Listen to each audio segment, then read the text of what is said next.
आज जनता समाजवादी पार्टी नेपाल और आम आदमी पार्टी नेपाल की समायोजन कार्यक्रम क्रांतिकारी नगरी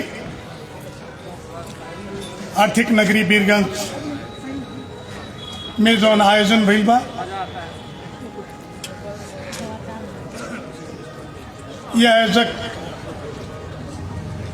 मित्र संघीय सांसद माननीय रामबाबू यादव और प्रदेश अध्यक्ष समेत रालबानी आज प्रमुख अतिथि के रूप में संघीयता के पिता, कुछ दिन पहले हमने के संघीयता के पिता मात्र कहते सन, अब मधेश के पहचान करावेला मधेश प्रदेश के पिता के रूप में भी दूसर शब्द हमने के आज के बाद जोड़ के चलल जाओ जो ना के पहचान स्थापित कल बन सन। ओकर श्रद्धेय नेता आदरणीय उपेंद्र यादव जी,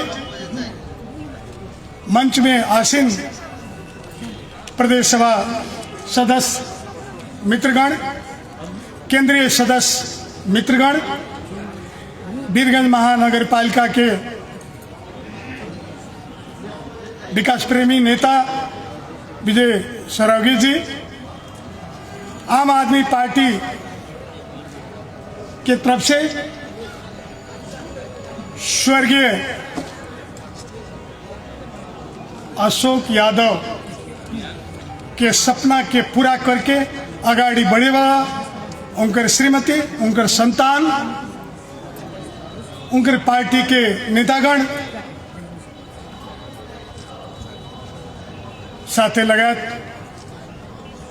पर्सा जिला 12 जिले से आए संपूर्ण पार्टी के मेयर, उपमेयर, पार्टी के जिला प्रदेश सदस्य लोग में हमार जय में देश के हार्दिक अभिवादन बा।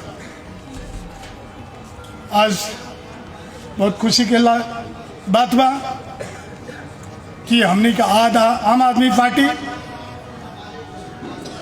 के मधुमाया जी अपन संपूर्ण कार्य समिति प्रदेश कार्यकर्ता के साथ में उपस्थित यहाँ थोड़े भैला से भी सैद्धांतिक रूप में एक पार्टी का अध्यक्ष अगर पार्टी में प्रवेश कर गए तो उनकर संपूर्ण पार्टी के जो उपस्थित बा वो नहीं के उपस्थित बा, उनकर कार्यकर्ता लोग पार्टी आज जनता समाजवादी के पार्टी में समायोजन हो गई। ऐसे उनकर पार्टी के अध्यक्ष पदाधिकारी उनकर कार्यकर्ता के ये पार्टी के तरफ से हम हार्दिक स्वागत अभिनंदन करके चाहते हैं। निश्चित रूप से ये पार्टी थोड़े दिन के जन्म भई, हमने के लगभग 15-20 वर्ष भी नहीं खेवा, लेकिन ये मधेश के भूमि से 10 आदमी 15 आदमी के बीच में नेपाली कांग्रेस के भी जन्म भइल बा, लेकिन वो आज 2004 साल से जोड़ी तो 74 वर्ष हो गए। आज जो नेपाल कम्युनिस्ट पार्टी नेकपा कहल जाता ओकर भी जन्मभूमि मधेश है, जहाँ से राजनीतिक शुरुआत भइल बा। और ये देश के विभिन्न शासन परिवर्तन में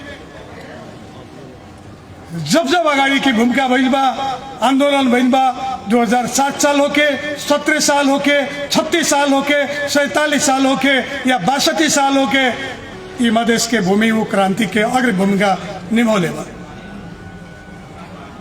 आज निभाते निभाते भी राष्ट्रीय पार्टी के कांग्रेस एमाले लोग ये मधेश के भूमि के रणभूमि बना दिलक, लेकिन जब सत्ता और पावर में पहुंचल तो लौट के मधेश और मधेश के भूमि के उलट के ना तकलक।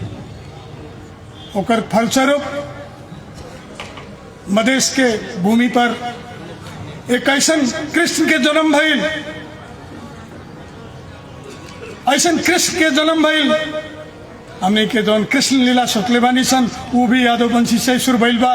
वो कृष्ण उपेंद्र यादव जे मधेसी के अधिकार के लेके ईशु के चलल। पहला ईश्वरी मधेश के मधेसी के अधिकार के स्थापित करे खतरा जौन मधेसी कहला पर हमनी के धोती खोल देवल जाते रहे। मधेसी कहला से डर लागे, यहाँ से हमनी के मधेसी जाई सन लेकिन काठमांडू जाके टोपी लगा ही के पड़ते रहे, ब्याह शादी जाई से टोपी लगा ही के पड़ते रहे।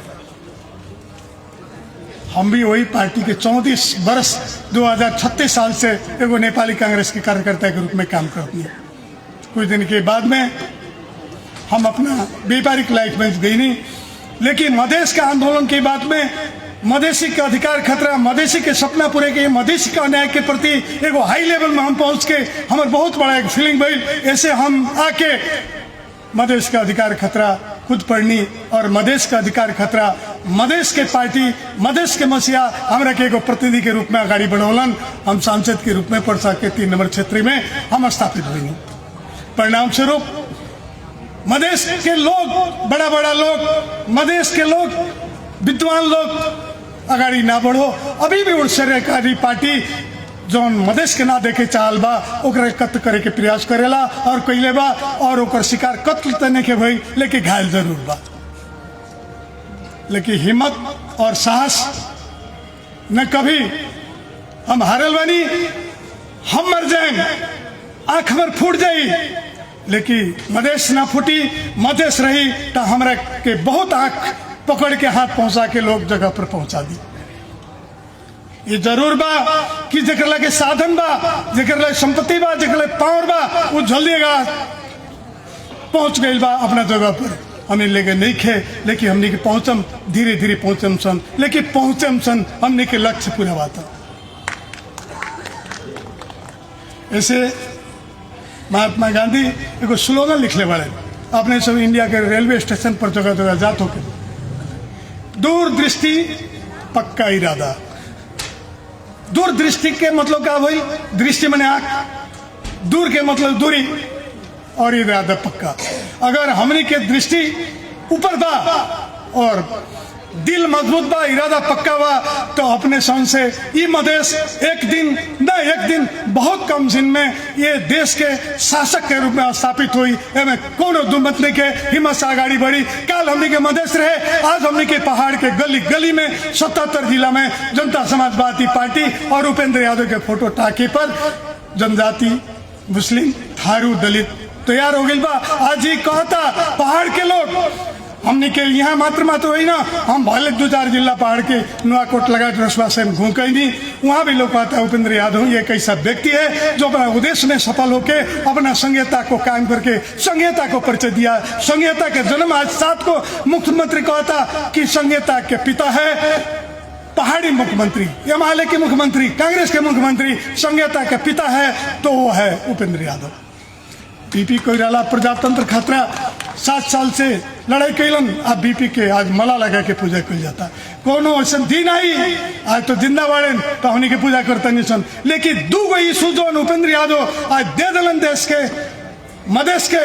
एक मधेश के पहचान नेपाल के संविधान में उल्लेख करके नेपाल के कानून अनुसार मधेसी के पहचान दिखाओ खतरा 2 नंबर में मधेश प्रदेश कायम हो गई।